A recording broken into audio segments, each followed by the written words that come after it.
जिंदाबाद जिंदाबाद जिंदाबाद नवीन भाई जिंदाबाद जिंदाबाद जिंदाबाद बिजू बाबू अमर रहे अरे नवीन पट्टनायक जिंदाबाद जिंदाबाद जिंदाबाद करंजिया उद्घाटित है विजु जनता दल कार्यालय।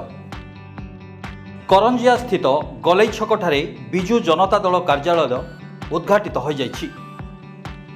एही उद्घाटनी कार्यक्रम में मयूरभंज जिला संपादक महेश्वर नायक, जिला उपसभापति शिपू नायक, अनीश अन्ना, बिकी अली, बड़देउली सरपंच कमल कृष्ण नायक प्रमुख जोग देइथिले।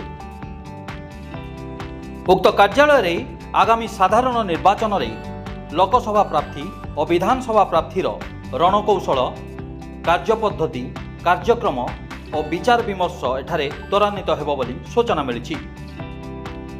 एथिसहित आगामी दिन में विजु जनता दल किभली विजय लाभ करिबो से नहीं उक्त कार्यालय रे निष्पत्ति ग्रहण कराजिबो बोली जणा जाइछि। ए कार्यक्रम रे बहु संख्या रे विभिन्न मंडलर कर्मकर्ता उपस्थित थिले। Bureau report, spotlight India.